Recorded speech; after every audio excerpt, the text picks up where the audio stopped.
Praise the lord. యేసుక్రీస్తు నామములో మీ అందరికీ శుభములు తెలియజేస్తూ ఉన్నాం. ఈరోజు మనం ధ్యానించుకోబోయేటువంటి వాక్య ధ్యానం అపోస్తలులైనటువంటి పౌలు గారు ఎఫెసీయులకు రాసినటువంటి పత్రిక 1వ అధ్యాయం. దేవుని చిత్తము వలన క్రీస్తు యేసు అపోస్తలుడైన పౌలు ఎఫెసీలోనున్న పరిశుద్ధులను క్రీస్తు యేసునందు విశ్వాసులైన వారికి శుభమని చెప్పి రాయినది. మన తండ్రి అయిన దేవుని నుండి ప్రభు అయిన యేసుక్రీస్తు నుండి మీకు కృపయు సమాధానమును కలుగును గాక. ప్రార్థన. మహిమా స్వరూపుడా, ఆదరణకర్త, మమ్మల్ని పోషిస్తున్న దేవా, నడిపిస్తున్న దేవా, నీ ఉచితమైన మహాకృపను బట్టి మమ్మల్ని ఈరోజు వరకు నా ప్రభా సజీవ లెక్కలో ఉంచి నేను స్తుతించి నేను మహింపరిచి నేను కనపరిచి నీ నామ మహిమార్థంగా జీవించే జీవితాలు మాకు అనుగ్రహించావు. ఇదంతా నీ కృప అయినది నా ప్రభా.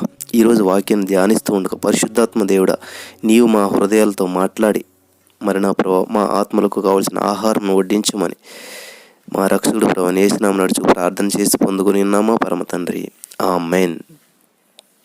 ఇక్కడ పౌలు గారు ఎక్కడికి వెళ్తే అక్కడ సంఘాలు స్థాపించటం మనం చూస్తూ ఉంటాం. ఇక్కడ ఎఫెసీలో ఉన్నటువంటి సంఘానికి ఒక రాస్తున్నటువంటి యొక్క ఉత్తరం అన్నమాట ఆయనది పత్రిక. మన ప్రభు అయిన యేసుక్రీస్తు యొక్క తండ్రి యొక్క దేవుడు స్తుతింపబడును గాక. ఆయన క్రీస్తునందు పరలోక విషయములలో ఆత్మ సంబంధమైన ప్రతి ఆశీర్వాదమును మనకు అనుగ్రహించెను. చూడండి, ఆశీర్వదించదేవా, ఆశీర్వాదం కావాలని మనం ప్రార్థన చేస్తూ ఉంటాం. మనం గమనించినట్లయితే మనం క్లెయిమ్ చేసుకోవాలి. ఆల్రెడీ దేవుడు ఆశీర్వాదం ఇచ్చేసాడు మనకు. దేవుడు ఎప్పుడు కూడా మనకి ఆశీర్వాదాన్ని ఇచ్చేసాడు. దేవుని మాటలు ఎప్పుడు కూడా చేస్తాను అన్నట్టు చూడండి.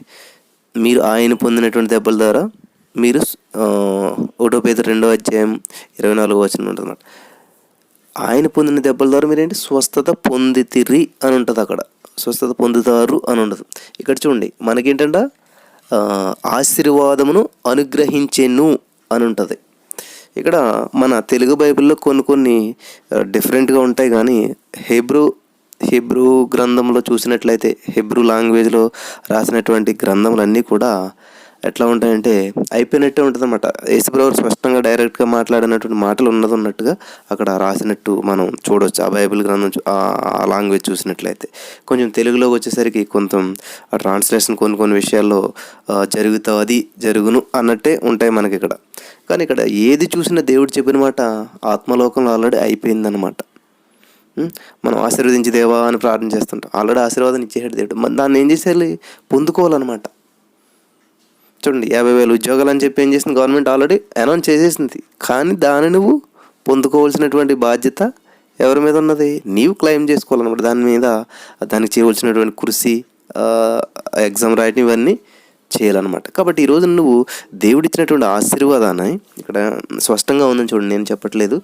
ఏం చేశాడు? మన ప్రభువైన యేసుక్రీస్తు యొక్క తండ్రి యొక్క దేవుడు స్తుతింపబడును గాక. ఆయన క్రీస్తునందు పరలోక విషయంలో ఆత్మ సంబంధమైన ప్రతి ఆశీర్వాదమును మనకు అనుగ్రహించెను.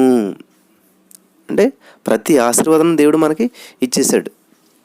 దాన్ని మనం పొందుకోవాలి. దేవుని యొక్క ఉచితమైన మహాకృపను బట్టి మరి యేసుప్రభు పరలోక రాజ్యాన్ని విడిచిపెట్టి భూలోక రాజ్యానికి వచ్చి నా దోషముల నిమిత్తం ఆయన శిలువలో వేలాడి ఆయన రక్తం కార్చడం ద్వారా పరలోక మర్మాలను తెలుసుకునేటువంటి అవకాశం దేవుడు మనకి ఇచ్చినట్టు ముందుకెళ్ళినట్లయితే తెలుస్తుంది మనకు. ఎట్లనగా తన ప్రియనియందు తాను ఉచితముగా మనకు అనుగ్రహించిన తన కృపామహిమకు కీర్తి కలిగినట్లు తన చిత్త ప్రకారమైన దయా సంకల్పం చెప్పిన యేసుక్రీస్తు ద్వారా తనకు కుమారునిగా స్వీకరించుటకై మనలను ముందుగా తన కోసం నిర్ణయించుకొని మనము తన ఎదుట పరిశుద్ధులమును నిర్దోషులమై ఉండవలెనని జగత్ పునాది వేయబడక మునిపే ప్రేమ చేత ఆయన క్రీస్తులో మనలను ఏర్పరచుకొనెను. చూసారా? ఇక్కడ మీరు బైబిల్ని శ్రద్ధగా చదివినట్లయితే ప్రతి వచనం చూసినట్లయితే నేను చాలాసార్లు చెప్తూ ఉంటాను మీకు. మరి జీసస్ ఆల్మైటీ గాడ్ మెసేజెస్ మీరు విన్నట్లయితే యూట్యూబ్ ఛానల్లో కానీ, లేకపోతే మీరు ఇక్కడెక్కడ కూడా వాట్సాప్ గ్రూపుల్లో కానీ, లైవ్ ప్రేయర్స్లో కానీ, ఎక్కడైనా దేవుడు నాకు ఇచ్చినటువంటి ఆలోచన బట్టి నేను వెళ్తున్నటువంటి చర్చెస్, శామ్యూల్ పట్ట గారు వాక్యాన్ని బాగా వింటాను నేను. ఆయన దేవుని అభిషేకం చేత బలంగా వాడబడుతున్నటువంటి దైవ సేవకులు. ఆయన వాక్యాల వల్ల కూడా నేను చాలా ప్రభావితమైన. వాళ్ళు ఇలాగ ఇంటర్నేషనల్ స్పీకర్స్ ఎప్పుడు కూడా ఎట్లాగా ఆలోచన చేస్తారంటే చాలా మొత్తంగా ఆలోచిస్తూ ఉంటారంట. మనం ఏం చేస్తుంటుంటే ఒక చిన్నగా ఎక్కడున్నా అక్కడే ఆలోచిస్తుంటాం. ఆ చుట్టుపక్కల పరిసరాలను బట్టి అక్కడ విధానాలతో ఆలోచన చేస్తూ ఉంటుంటాం. నేను దేవుడు నాకు ఇచ్చినటువంటి ఆలోచన బట్టి ఇలా గొప్ప గొప్ప దైవ సేవకులు ప్రసంగాలు వినటాన్ని బట్టి తెలుసుకున్నది ఏంటంటే, ఆశీర్వాదాలు ఆల్రెడీ మనకు దేవుడు ఇచ్చేసాడంట. కానీ మనం ఏం చేస్తుంటే, ప్రభా నీ ఆశీర్వాదం ఇవి, నువ్వు నాకు అది ఇవి ఇది ఇవి అని చెప్పి మనం మళ్ళా స్టార్టింగ్ నుంచి వస్తూ ఉంటుంటాం. ఇక్కడ చూడండి, దేవుని కృపా మహదైశ్వర్యం బట్టి ఆ ప్రియనేందు ఆయన రక్తం వలన మనకు విమోచనం అనగా ఎక్కడంటే జగత్ పునాది వేయబడక మునిపే ప్రేమ చేత, ఎలాగంటే ప్రేమ చేత ఆయన క్రీస్తులో మనలను ఏర్పరచుకొనెను. కాబట్టి మనల్ని ఎప్పుడో దేవుడు ఏర్పాటు చేసుకున్నాడు. కానీ అయినా మనం దేవునికి ఎందుకని దూరంగా జీవిస్తున్నాము అంటే, మనలో ఉన్నటువంటి మనోనేత్రం తెరవబడకపోవటం వల్ల. దేవుడు అన్నీ మన ఎదుట పెట్టి ఉన్నాడు. బైబిల్ చదివినట్టు మనకి కొన్ని అర్థం కావు. అందుకని ఈ అధ్యాయంలో ఒక అద్భుతమైనటువంటి వచనం ఉంది, మనం ఎదురికి వెళ్ళినప్పుడు చెప్తాను. ఆ వచనాన్ని మీరు ప్రతిరోజు ప్రార్థన చేసే ముందు అది ఒక ప్రార్థనగా చేసుకున్నట్లయితే మన మనోనేత్రం తెరవబడుతుంది. దేవుని వాక్యాన్ని అండర్స్టాండింగ్ చేసుకోవడానికి చాలా ఉపయోగపడుతుంది. దేవుని కృపా మహోదైశ్వర్యం బట్టి ఆ ప్రియుని యందు ఆయన రక్తం వలన మనకు విమోచనం అనగా మన అపరాధములకు క్షమాపణ మనకు కలిగి ఉన్నది. చూసారా, మన అపరాధములకు క్షమాపణ మనకు కలిగి ఉన్నది. కాబట్టి ఈరోజు నువ్వు ఇంకా నేను అపరాధిని, నేను దోషిని, నేను పాపిని అని మనం ప్రార్థన చేయకూడదు. చాలామంది ఇంకా అలా చేస్తుంటారు, నేను అపరాధినేసేయా, నేను పాపినేసేయా అని చెప్పి. నువ్వు అపరాధివే, నువ్వు పాపివి. ఎప్పటి వరకు? నువ్వు యేసుక్రీస్తు ప్రభువారు నీకు రక్తం సిందించినంత వరకు, నీ కొరకు ఆయన ప్రాణం పెట్టినంత వరకు. ఆయన ప్రాణం పెట్టిన తర్వాత కూడా నువ్వు ఆయన అంగీకరించకపోతే నువ్వు అపరాధివే. ప్రభా నా కోసం రక్తం కార్చావు, నా అపరాధములు తీసివేస్తానని నువ్వు వచ్చావు, కాబట్టి నీ రక్తం నేను శుద్ధిపరచబడ్డాను, నీ ద్వారా నేను పరలోకం వస్తానని నీవు చేసినటువంటి త్యాగాన్ని నేను గుర్తిస్తున్నాను, నేను నమ్ముతున్నాను అని నువ్వు ఎప్పుడైతే యాక్సెప్ట్ చేసావో ఆయన యొక్క ఉచితమైన మహాకృపను బట్టి నువ్వు నీతిమంతుడివే. నీవు అపరాధి కాదు, నిరపరాధిగా నువ్వు తీర్చబడుతున్నావు. నిరపరాధిగా తీర్చబడి రక్షణ పొంది బాప్తిస్మం దేవుని బిడ్డగా ఉన్నటువంటి నీవు కూడా నేను అపరాధిని, నేను దోషిని, నేను కుక్కని, నేను పెంటని అని నువ్వు ప్రార్థన చేసినట్లయితే దానికి అర్థం ఏముంటుంది? ఆలోచించండి ప్రియమైనటువంటి వాళ్ళు.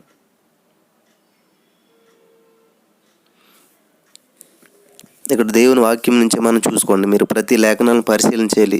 ఎవరైనా వాక్యం చెప్తున్నప్పుడు అక్కడ ఉన్నదా లేదా అని మనం పరిశీలన చేసుకుంటూ ఉండాలి. దేవుని కృప మహదైశ్వర్యం బట్టి ఆ ప్రియనేందు ఆయన రక్తం వలన మనకు విమోచనము అనగా మన అపరాధములకు క్షమాపణ, చూడండి, మనకు కలిగి ఉన్నది, కలుగుతుంది, కలగబోచున్నది అని లేదు. ఇక్కడ స్పష్టంగా పాస్ట్ టెన్స్. ఇది అంటే పాస్ట్ టెన్స్ అంటే గతంలోది, ప్రజెంట్ టెన్స్ అంటే ప్రస్తుతం, ఫ్యూచర్ టెన్స్ అంటే జరగబోతుందని. ఇక్కడ జరుగుతుంది, జరుగుచున్నది, జరగబోతుందని లేదు, కలిగి ఉన్నది అని చెప్తున్నది. కాలం సంపూర్ణమైనప్పుడు జరగవలసిన ఏర్పాటును బట్టి ఆయన తన దయా సంకల్పం చెప్పిన తన చిత్తమును గూర్చి మర్మమును మనకు తెలియజేసి మనకు సంపూర్ణమైన జ్ఞాన వివేచన కలుగుటకు ఆ కృపను మన ఎడల విస్తరింపజేసెను. ఈ సంకల్పను బట్టి ఆయన పరలోకంలో ఉన్నవే కానీ భూమి మీద ఉన్నవే కానీ సమస్తమును క్రీస్తునందు ఏకముగా సమకూర్చవలనని తనలో తాను నిర్ణయించుకొనెను. చూసారా, ఆయన ఆల్రెడీ డిసైడ్ అయిపోయాడు. ఈ డిసైడెడ్ అనమాట ఏం చేయాలో ఏంటన్నది అంతా కూడా. నువ్వు ఇంకాను దేవుని చిత్తమైతే, ఈ చిత్తమైతే ఇలాగ అయితే అని చెప్పి మనం అనుకుంటూ ఉంటాం. నా ప్రియమైనటువంటి వాళ్ళారా, నీవు ఆశీర్వదించబడటం దేవుని చిత్తం, నువ్వు ఆరోగ్యంగా ఉండటం దేవుని చిత్తం, నువ్వు ఐశ్వర్యవంతుడిగా ఉండటం దేవుని చిత్తం, నీవు అభివృద్ధి చెందటం దేవుని చిత్తం.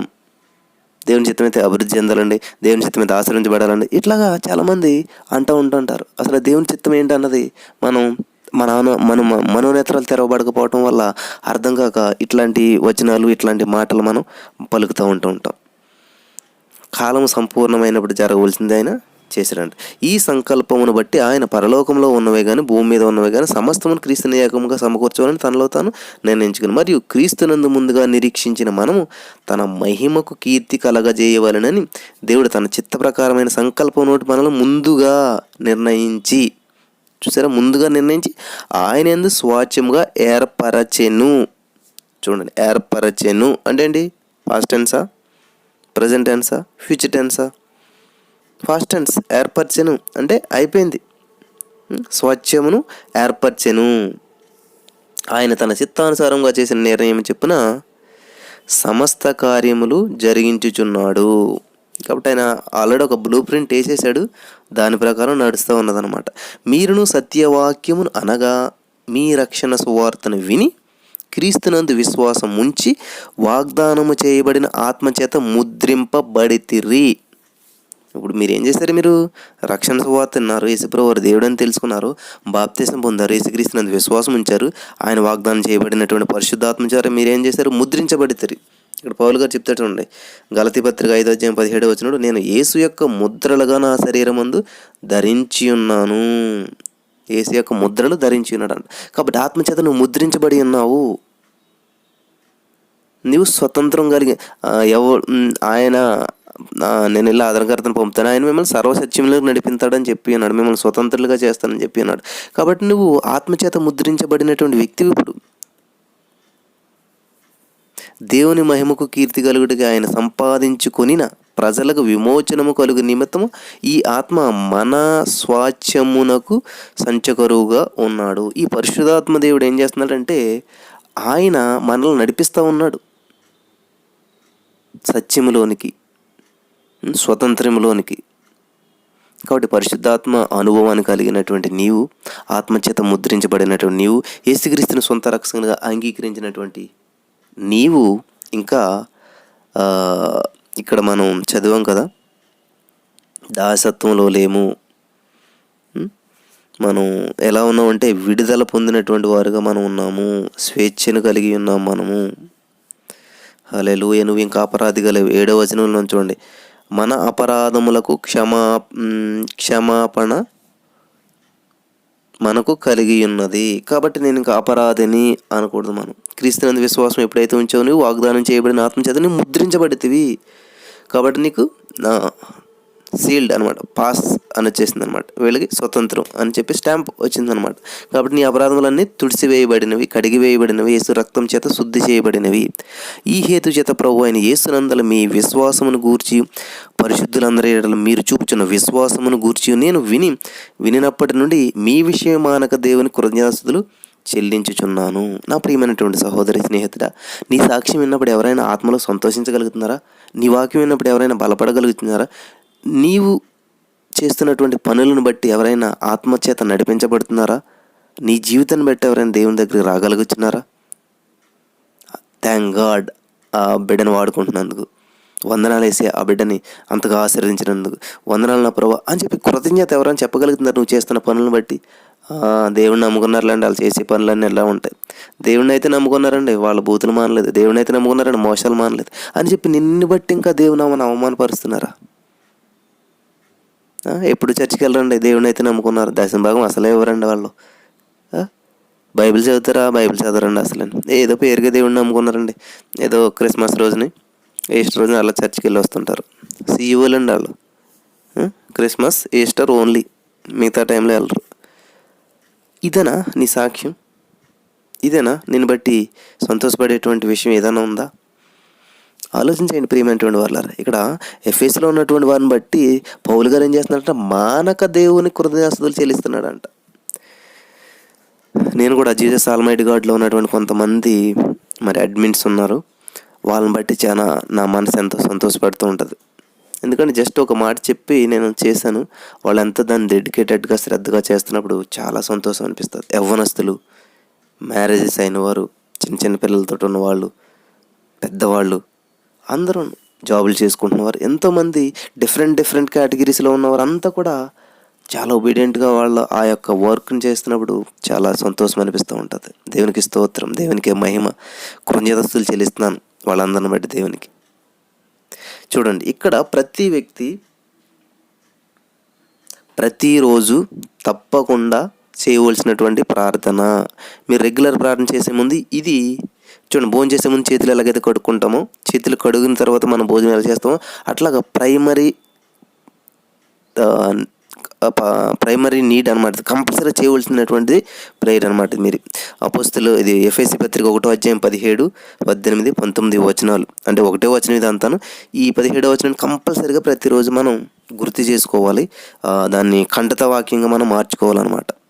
చూడండి, మరియు మీ మనోనేత్రములు వెలిగింపబడినందున, చూసారా ఏంటది? మీ మనోనేత్రములు వెలిగింపబడినందున.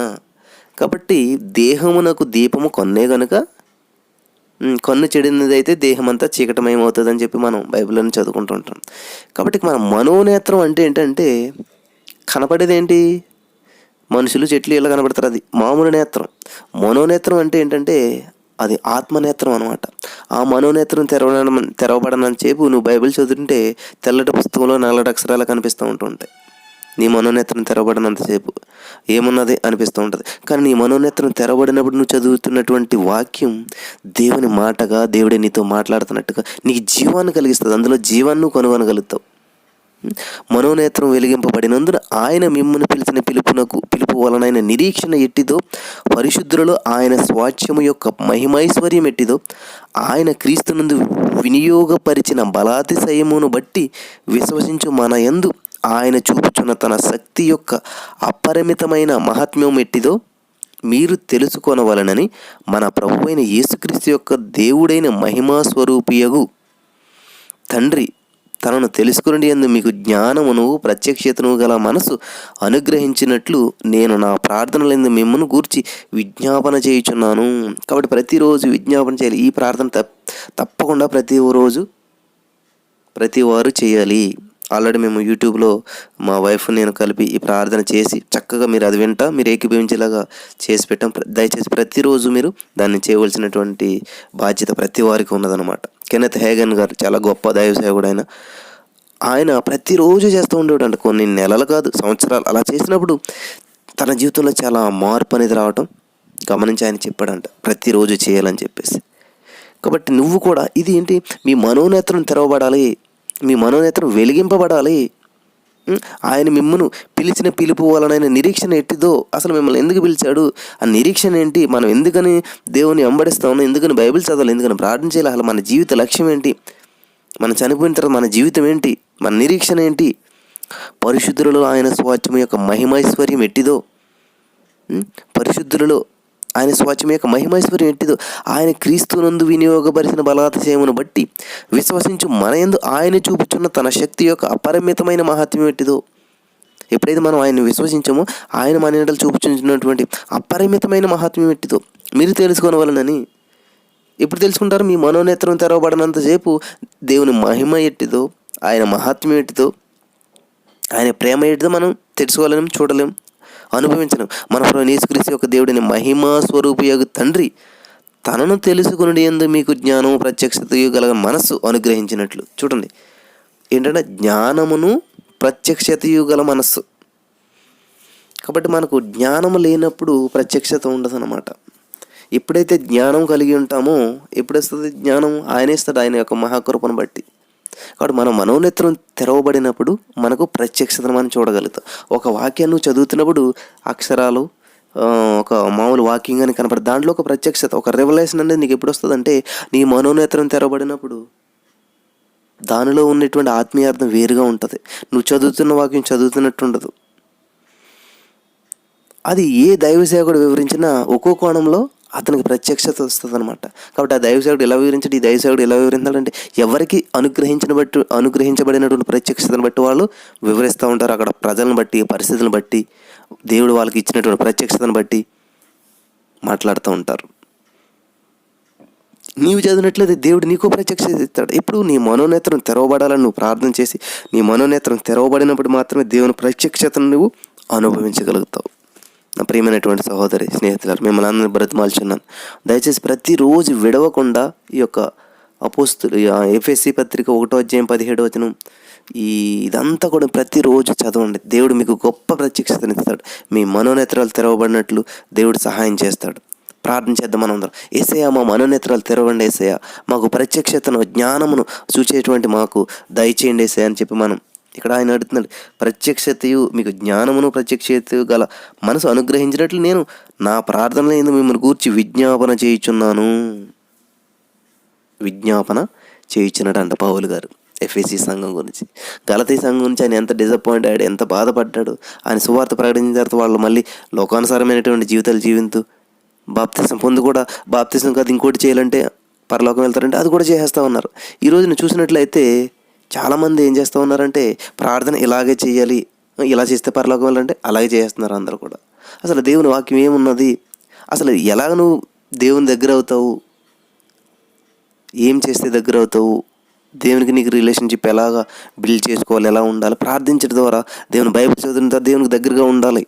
ఇవి చేయటం మానేసేసి ఈరోజు నా పరలోకం వెళ్తావు అంటే పరలోకంలో ఎక్కడో ల్యాండ్స్ అమ్ముతున్నారంటే వాటికి డబ్బులు ఇచ్చి కొనుక్కోవటాలు, ఇట్లాగా చాలా పిచ్చి పిచ్చిగా ఈ రోజున ప్రవర్తిస్తూ ఉన్నారు.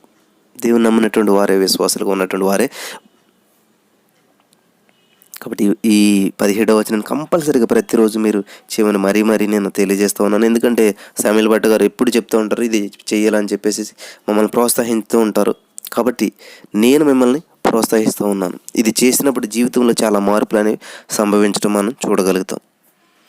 ఆయన ఆ బలాతిశయం చేత క్రీస్తుని మృతిలో నుండి లేపి సమస్తమైన ఆధిపత్యము కంటే, అధికారం కంటే, శక్తి కంటే, ప్రభుత్వం కంటే, ఈ యుగమందు మాత్రమే కాక రాబో యుగమందును పేరు పొందిన ప్రతి నామము కంటే ఎంతో హెచ్చుగా పరలోకమందు ఆయనను తన కుడి పార్శ్వమున కూర్చుండబెట్టుకుని ఉన్నాడు. చూసారా ఎంత గొప్ప దేవుడిని మనం కలిగి ఉన్నాం. ఏంటంట, ఏ ప్రభుత్వానికంటే కూడా, దేనికంటే కూడా, పేరు పొందిన ప్రతి నామం కంటే కూడా ఎంతో హెచ్చుగా పరలోకమందు ఆయనను తన కుడి పార్శ్వమును కూర్చుండబెట్టుకుని ఉన్నాడు. కూర్చుండబెట్టుకొనబోచున్నాడు అని లేదు అక్కడ. కూర్చుండబెట్టుకుని ఉన్నాడు అంటే పాస్ట్ టెన్స్, ఆల్రెడీ జరిగిపోయింది. కాబట్టి దేవుడు ఎంత గొప్పవాడంట. సమస్తమైన ఆధిపత్యం కంటేను, అధికారం కంటేను, శక్తి కంటేను, ప్రభుత్వం కంటేను, ఈ యుగమునందు మాత్రమే కాక రాబో యుగమునందు పేరు పొందిన ప్రతి నామము కంటే ఎంతో హెచ్చుగా. వావ్, చూసారా దేవుడు ఎంత గొప్పవాడు. అంతటి శక్తిమంతుడై ఉండి ఆయన ఒక మనిషిగా నీకోసం నా కోసం వచ్చి పిడిగుద్దులు తిని, ఉమ్మివేయబడి, కొరడాలతో కొట్టబడి, దూషించబడి, ద్వేషించబడి ఎంతటి బాధను అనుభవించడంటే ఎంత గొప్ప వ్యక్తి అయ్యుండి. ఫర్ ఎగ్జాంపుల్ మీ ఇంటికి ఒక సీఎం గారు వచ్చి మీతో పాటు కూర్చుని భోజనం చేశారనుకోండి, ఎంత న్యూస్, ఎంత పేపర్, అబ్బా అసలు ఎలా వచ్చేస్తుంటుంది. మరి అంతటి సీఎం, రాజులకు రాజు, ప్రభుత్వాలకు అందరికంటే అత్యున్నతమైనటువంటి స్థానంలో ఉన్నటువంటి వ్యక్తి నీ కోసం, నా కోసం తనను తాను తగ్గించుకొని రిక్తునిగా చేసుకుని వచ్చి ఎంత త్యాగం చేస్తే ఈ రోజున యేసు ప్రభు దేవుడు కాదు, ఆయన ఒక మనిషే అంటున్నారు చాలామంది. ఆలోచించండి ప్రియమైనటువంటి వాళ్ళారా. దేవుడిచ్చేటువంటి వాగ్దానం ఎప్పుడు కూడా నమ్మదగిందిగా ఉంటుంది. మనం చూస్తున్నాం కదా, వాగ్దానం చేయబడిన ఆత్మచేత ముద్రించబడతారు మీరు. దేవుడిచ్చిన వాగ్దానం చేయబడినటువంటి మరి వాగ్దానం చేత మీరు ముద్రించబడే ఆత్మచేత. అటువంటి గొప్ప దేవుని కలిగినటువంటి నీవు మాట్లాడే విధానం ఎలా ఉంటుంది? బ్రదర్, మా పరిస్థితి మీకు తెలియదు బ్రదర్, చాలా దీన పరిస్థితిలో ఉన్నాం, చాలా పేద పరిస్థితిలో ఉన్నాం, చాలా అనారోగ్య పరిస్థితిలో ఉన్నాం, చాలా నిరుద్యోగంలో ఉన్నాం. అరే ఇవన్నీ ఎందుకమ్మా మీరు చెప్తారు? ఇదిగో చెప్పవలసింది మీరేంటి? అన్నిటికంటే హెచ్చుగా పరలోకమందు కూర్చున్నటువంటి దేవుని కుడి పార్శ్వన కూర్చుని ఉన్నటువంటి దేవాది దేవుడు, జీవము కలిగిన దేవుడు నాకున్నాడు. ఇది సరిపదా నీకు? నీ దగ్గర లేనిది చెప్పమంటలేదు నేను. నీ దగ్గర ఉన్నది ఒకటి, దేవుడు ఉన్నాడు నీ దగ్గర. ఎట్లాంటి దేవుడు అంటే ఆయన అన్నిటికంటే, ప్రభుత్వాలు, ఉద్యోగాలు, ఆరోగ్యం, అన్నిటికంటే గొప్పగా ఇక్కడ చూసినట్లయితే ఇంకా బాగుంటుంది మనకు. చూడండి, మరియు సమస్తమును ఆయన పాదముల క్రింద ఉంచి సమస్తము పైన ఆయనను సంఘమునకు శిరస్సుగా నియమించెను. హల్లెలూయా. తలకాయమ్మ, మనకి తలకాయ లేకుండా ఎన్నుంటే ఉపయోగం ఏంటి? ఆయనే సంఘానికి శిరస్సు అంట, హెడ్ని మర్చిపోయి మీరు పక్కన పెట్టి నాకు ఈ తలకాయ విషయం పక్కన పెట్టేసి మీరు కాలు బాగోలేదండి, చెయ్యి బాగోలేదండి, ఉద్యోగం లేదండి, అది లేదు, ఇది లేదని వీటి గురించి మాట్లాడుతున్నాం. అసలు తలకాయనే పక్కన పెట్టేస్తే ఎట్లా ఉంటుంది? తలకాయ లేని మాటలు మాట్లాడటం అంటే ఇదనమాట. అసలు హెడ్ ఎవరు? దేవుడు. ఆయన్ని గుర్తించి నువ్వు ఆయన గొప్పతనాన్ని చాటి చెప్పు. నువ్వు పేదరికంలో ఉన్నా సరే, నువ్వు అనారోగ్యంలో ఉన్నా సరే, నువ్వు నిరుద్యోగంలో ఉన్నా సరే, నీ పరిస్థితి తలక్రిందులుగా ఉన్నా సరే, ఆయన్ని గొప్ప చేయి. నీ దగ్గర లేని దాని గురించి చెప్పకు. నీవు ఎవరిని కలిగి ఉన్నావు? జీవము కలిగినటువంటి దేవుడు నజరేయుడైన యేసుక్రీస్తు నువ్వు కలిగి ఉన్నావు. కాబట్టి ఆయన గురించి చెప్పడానికి ప్రయత్నం చేయండి. మీ సమస్యల గురించి కాదు చెప్పటం. ఆయన ఎంత గొప్పవాడు, ఆయన ఎంత ప్రేమ కలిగినవాడు, ఆయన ఆయన ఎంత ఉన్నది చూసారా. సమస్తం ఆయన పాదముల క్రింద ఉన్నదంట, ఆయన పాదముల క్రింద ఉన్నదంట.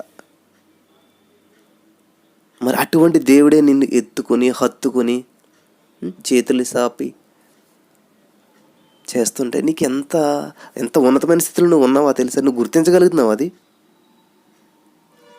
అసలైనటువంటి విషయాన్ని మర్చిపోయి అనవసరమైన విషయాలు, ఉద్యోగం లేదండి, అనారోగ్యం అండి, పేదరికం అండి, మానసిక వర్రీస్ అండి, మెంటల్ వర్రీస్ అండి, శాంతి లేదండి, సమాధానం లేదండి. నా పాప, నాకు చక్కటి కూతురు ఉంది. ఇప్పుడు ఆగస్ట్ 1 వస్తే బర్త్డే అమ్మది, ఇంకొక 1 మంత్లో. ఆమె నేను క్లాస్ నుంచి జాబ్ నుంచి వచ్చిన వెంటనే ఎదురొస్తుంది ఎత్తుకోవాలని చెప్పి, ఎత్తుకున్న వెంటనే ఆమె ఎంత ఆనందం, ఎంత సంతోషపడుతుంది. ఇంకా ఆమెకి ఏమీ లేదు ప్రపంచంలో అంతకు మించిన ఆనందం. ఎందుకంటే నా తండ్రి చేతుల్లో నేను ఉన్నాను, నా తండ్రి భుజం పైన నేను ఉన్నాను అని ఎంతో ఆనందపడుతుంది, ఎంతో సంతోషపడుతుంది. You are the child of God. వాక్యం ఇచ్చినటువంటి నువ్వు కూడా దేవుని యొక్క చేతిలో నిన్ను చిక్కుకుని ఉన్నాడు. దేవుని స్వరూపంలో నేను సృష్టించి ఉన్నాడు. నువ్వు దేవుని బిడ్డ ఉన్న సంగతి మర్చిపోతున్నావా? నేను పేదవాడినండి, నేను చాలా బలహీనుడనండి, నేను చాలా అనారోగ్యంతో బాధపడుతున్నానండి, నేను నిరుద్యోగినండి. ఇది కదమ్మా, I'm the child of God, I'm the blessed, I'm the rich, I'm the victorious person, I'm healed. ఇదండి చెప్పవలసింది. దేవుడు నాకు ఇచ్చిన ఆలోచన బట్టి ఈ మధ్యన ఎవరన్నా ఏదైనా చెప్తుంటే ఇదే చెప్తున్నాను నేను. మీకున్నటువంటి సమస్యల గురించి చెప్పొద్దు, మీరు కలిగినటువంటి దేవుని గురించి చెప్పండి. God all my needs supply. దేవుడు అంట నీ యొక్క ప్రతి అవసరాన్ని ఆయన తీర్చువాడంట. అటువంటి దేవుని మనం కలిగినప్పుడు ఆ దేవుని గురించి కనిపెడతాం మానేసేసి, దేవుని గురించి చెప్పటం మానేసేసి, దేవుని గురించి ఆశ కలిగి ఉండటం మానేసేసి, జాబు, భార్య, పిల్ల, ఇది లేదు అది లేదు వీటి గురించి కాన్సన్ట్రేట్ చేస్తే సమయాన్ని అంతా దాని మీద పెట్టేస్తున్నాం, అసలైనటువంటి విషయాన్ని మర్చిపోతున్నాం. చూడండి, మీకు శరీరంలో అన్ని భాగాలు ఉన్నాయి కదా, కాళ్ళు, వేళ్ళు, చేతులు, ఇవన్నీ. మొదట మనం ఒక నిద్ర వస్తున్నా ఏం చేస్తాం, మొహం కడుక్కుంటుంటాం. ఏదన్నా ఫేస్లు క్రీమ్లు అవన్నీ ఏం చేస్తారు, ఫేస్కి రాస్తారు, ఫేషియల్ చేపిస్తారు. తలను అందరూ ఎవరైనా కానీ దేనికన్నా, ఇప్పుడు ఫర్ ఎగ్జాంపుల్ స్టాట్యూస్ పెడతారు చూడండి, ఎక్కడ ఏం పెడతారు, తలకాయ పెడతారు కానీ ముందు అంతా పెడతారా? 6 అడుగుల మనిషి అంటారు. 6 అడుగుల మనిషిలో కూడా అడుగు పొడవు కూడా ఉండదు కదా తలకాయ. ఎవరికైనా కూడా అడుగు ఉంటుందా తలకాయ? 6 అడుగు కూడా ఉండదేమో, చిన్నగా ఉంటుంది. అంత తలకాయనే బొమ్మగా చేసి, ఒక స్టాట్యూగా చేసి, ఒక ఇమేజ్ చేయాలని, ఒక ఫోటో తీయాలని, ఒక పాస్పోర్ట్ అనేది ఒక తలకాయనే ఫోటో తీస్తారు. తలకాయ లేనప్పుడు ఏదున్నా కూడా మీరు మొండం పెట్టి ఇది ఎవరిదని చెప్పండి, ఎవరు చెప్పలేరు. కానీ ఒక తలకాయ చూపించి చెప్పండి, కాళ్ళు అవసరం లేదు, బాడీ అవసరం లేదు, అసలు ఒక ఫేస్ చూపించి ఇతను ఎవరంటే టక్మని ఈజీగా ఐడెంటిఫై చేస్తాం. కాబట్టి నువ్వు ఐడెంటిఫై చేయడం మానేసేసి ఈ తలకాయ ఎవరిదా, ఈ కాల్ ఎవరిదా అని చెప్పేసి అనవసరమైనటువంటి సమయాన్ని వృధా చేస్తున్నావు, అనవసరంగా ప్రయాసపడుతున్నావు. కాబట్టి నీ తలకాయ, నీ తల ఎవరంట? ఇక్కడే ఉందో చూడండి, నేను సొంతంగా చెప్పట్లేదు మాటలు. ఆ సంగమునకు ఆయన శరీరము సమస్తమును పూర్తిగా నింపుచున్న వాని సంపూర్ణత అయినది, మరియు సమస్తమును ఆయన పాదముల క్రింద ఉంచి సమస్తమును పైని ఆయనను సంగమునకు శిరస్సుగా నియమించెను. ఎవరంటే శిరస్సు క్రీస్తు. కాబట్టి నీ హెడ్ ఎవరంటే దేవుడై ఉన్నాడు. అటువంటి తలకాయని పట్టించుకోవడం మానేసేసి మీరు బాడీ అంతా మంచి స్ప్రే చేసుకుని మీరు వెళ్ళి మీరు ఫేస్ వాష్ చేసుకోకుండాను, లేకపోతే బ్రష్ చేసుకోకుండా వెళ్ళారనుకో మీ నోట్లో నుంచి ఏమొస్తుంది, దుర్వాసన వస్తుంది. ఎవరు మీ పక్కన కూర్చోరు. ఈరోజు చేస్తున్నటువంటిది అదే, మంచి ఉద్యోగం కావాలి, మంచి భార్య కావాలి, మంచి ఇల్లు కావాలి. ఇవన్నీ ఎక్కడి నుంచి అంటే తలకాయ కింద ఉండేటువంటి భాగాలు మాట ఇవన్నీ. తలకాయ అనగా దేవుడు క్రీస్తు యేసు మహిమైశ్వర్యం చెప్పిన మీరు రక్షించబడినటువంటి మీరు క్రీస్తును సంతోషపెట్టేవారుగా ఉండాలి. క్రీస్తును ఎలాగ సంతోషపెట్టగలుగుతాం? ఏది క్రీస్తుకి ఇష్టమైనది? తలకాయ బాగుండాలంటే ఏం చేసుకోవాలి? తలలో అది మన ఫేస్ బాగుండాలంటే ఏం చేసుకోవాలి? ఫేస్కి ఏది మంచిది అని చూసుకుని మనం ఫేస్ని నీట్గా పెట్టుకోకపోతే చాలా ఇబ్బంది పడవలసిన పరిస్థితి ఏర్పడుతుంది. అలాగా సంగమునకు క్రీస్తు శిరస్సు అయింది కాబట్టి నీ శిరస్సును సరిగ్గా ఉంచుకుంటున్నావా? దేవుని మాట నువ్వు వింటున్నావా? శిరస్సును నువ్వు లెక్క చేస్తున్నావా? లేనట్లయితే ఇప్పుడే నువ్వు మోకరించి ప్రార్థన చేయి. ప్రభువా, అవునా తండ్రి, నా కాళ్ళ గురించి, నా చేతుల గురించి, నా బాడీ గురించే పట్టించుకుంటున్నాను, కానీ నా తల గురించి అసలు నేను పట్టించుకోవట్లేదు, ఆలోచన చేయట్లేదు అసలు. అవును, నా సంఘముగా నేను నీకు శరీరమునయ్యాను దేవా. మరి నా ప్రభా, నేను నిన్ను అశ్రద్ధ చేశాను ఇంతకాలము, నీ వాక్యాన్ని వినకుండా. నా మనోనేత్రం మూసుకుపోయింది నా ప్రభా. నా మనోనేత్రాలు ఈరోజు తెరచినందుకు వందనాలు తండ్రి. ఈ రోజు నుంచి నా మనోనేత్రం తెరవబడేటకు నేను ఇంకా ప్రార్థన చేస్తాను. నా మనోనేత్రం తెరవబడి నాకు జ్ఞానం వచ్చినప్పుడు నీ వాక్యాన్ని అర్థం చేసుకుంటాను ప్రభా అని మీరు నిరీక్షణ కలిగి మీరు అటువంటి నిర్ణయం తీసుకున్నట్లయితే మోకరించిన ప్రార్థన చేస్తాను. మీకోసం చిన్న ప్రార్థన. ప్రభా, ఇదిగో నా ప్రభు, వీళ్ళు నీ కనెక్ట్ అవ్వాలని, వారి మనోనేత్రం తెరవబడాలని ఇక్కడ నుంచి ప్రతిరోజు ప్రార్థన చేయాలని నిర్ణయం తీసుకున్నారు. వారి నిర్ణయాన్ని స్థిరపరచండి నా ప్రభు, వారి నిర్ణయాన్ని బలపరచండి యేసయ్య. నువ్వు బలపరుస్తున్నందుకు వందనములు చెల్లిస్తున్నాను, నువ్వు సహాయం చేస్తున్నందుకు వందనములు చెల్లిస్తున్నాను తండ్రి. హల్లెలూయా, థ్యాంక్ యూ జీసస్. వందనాలు వందనాలు వందనాలు వందనాలు వందనాలు యేసయ్య. నువ్వు సహాయం చేస్తున్నందుకు వందనములు తండ్రి.